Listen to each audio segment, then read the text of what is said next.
Hello बच्चों, चलिए start करते हैं exercise 11.2 question number 11। Question number 11 में हमें क्या करना है, पार्ट सेकंड है। Find the angle between the pair of line.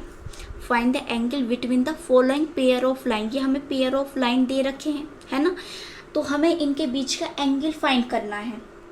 हमें दो पेयर ऑफ लाइन दे रखी है, इनके बीच का एंगल फाइंड आउट करना है, ठीक है ना। तो कार्टेशियन इक्वेशन फर्स्टली आपको देख के पता चला होगा कि इसमें आई जे के नहीं दिख रहा, तो कौन सी इक्वेशन होगी, कार्टेशियन इक्वेशन होगी। तो कार्टेशियन इक्वेशन की जो स्टैंडर्ड फॉर्म होती है फर्स्टली आपको वो पता होना चाहिए, क्या होती है, x minus x one upon a equal y minus y one upon b equal z minus z one upon c, ये होती है। तो इस इक्वेशन को अगर इससे आप कंपेयर करोगे तो क्या आप ए बी सी की वैल्यू बताओगे, बता सकते हो कि ए की वैल्यू कहाँ लिखी है, बता सकते हो इजीली। अब ये देखो, ये दो इक्वेशन है तो हमें 1 मानना पड़ेगा, दूसरी वाली के लिए 2 मान लेंगे, है ना। तो जो हमारे पास डिनोमिनेटर में लिखे होते हैं ये डायरेक्शन रेशियो होते हैं ए बी सी, हमें यही लिखने होते हैं। तो A1 की वैल्यू क्या है, 2 है, B1 की वैल्यू क्या है, 2 है, और C1 की वैल्यू क्या है, 1 है, लिख दोगे आप।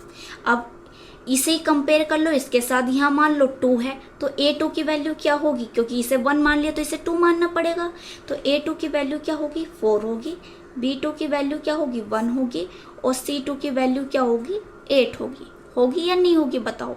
ये आपने लिख लिया, सिर्फ आपको इतना काम करना था यहाँ से। अब फॉर्मूले में आ जाते हैं। फॉर्मूला क्या होता है ये बिल्कुल आपको देखते हो, यहाँ क्या होते हैं, डायरेक्ट फॉर्मूला बेस्ड क्वेश्चन आते हैं। देखो यहाँ क्या है, इक्वेशन दे रखी है, आपसे पूछ लिया एंगल, तो एंगल के लिए आपको क्या पता होना चाहिए, फॉर्मूला पता होना चाहिए। वेक्टर के लिए अलग होता है, कार्टेशियन इक्वेशन है तो उसके लिए अलग होता है। तो क्या होता है, यहाँ हमारे पास होता है A1 into A2 plus B1 into B2 plus C1 multiply C2, है ना। ये तो मल्टीप्लाई कर रहे हैं, अपॉन में आता है अंडर रूट A1 का square V1 square C1 square, फिर रूट लगाओ, क्या आएगा यहाँ A2 square plus V2 square plus C2 square, ये मैग्नीट्यूड, ठीक है ना। अब आपने A B C1 की वैल्यू A2 V2 C2 की वैल्यू तो लिख ली है, सिर्फ आपको क्या करना है, फॉर्मूले में पुट करना है। तो बस चलिए फॉर्मूले में पुट करते हैं।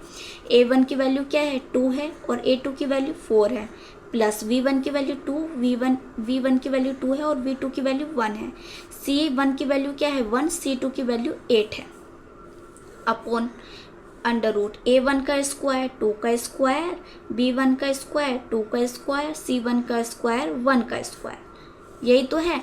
अब A2 का स्क्वायर क्या है, 4 का स्क्वायर, B2 का स्क्वायर क्या है, 1 का स्क्वायर, और C2 का स्क्वायर है 8 का स्क्वायर, ठीक है ना। ये आपने पुट कर लिया। अब यहाँ मल्टीप्लाई करते हैं, 4 की मल्टीप्लाई 2 से करो, क्या आएगा 8, 2 की मल्टीप्लाई 1 से करेंगे 2, और 8 की मल्टीप्लाई 1 से करेंगे तो क्या आएगा, 1 आएगा। अब इसे ओपन करो, क्या आएगा, 4 4 1, 4 का स्क्वायर क्या होगा 16, 1 का एज इट इज़ 1, 8 का क्या होता है 64 होता है। तो ये हमारे पास क्या आया, 64 आ गया है।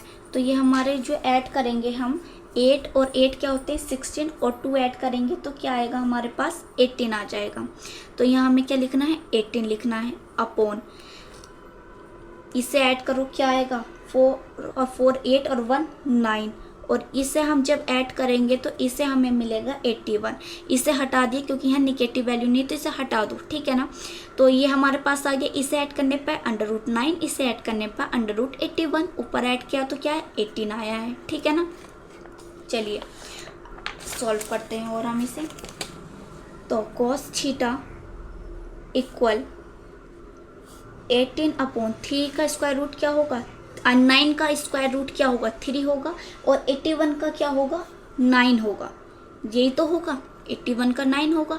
अब 9 से इसे कैंसिल आउट करो, कितने टाइम्स जाएगा, 2 टाइम्स, 9 में जो 9, 9 2 18, तो cos theta equal two upon ये 1 टाइम्स जाएगा, तो 3 की 1 से मल्टीप्लाई करेंगे 3। अब थीटा की वैल्यू फाइंड करनी है, तो cos क्या आएगा, इनवर्स 2/3। तो यहाँ से थीटा की वैल्यू आपने फाइंड कर ली है। ये हमारा क्या एंगल है इनके बीच का, वो आपने फाइंड कर लिया। ये हमारा आंसर आ गया है। वीडियो को लाइक करो, शेयर करो और चैनल को सब्सक्राइब करो।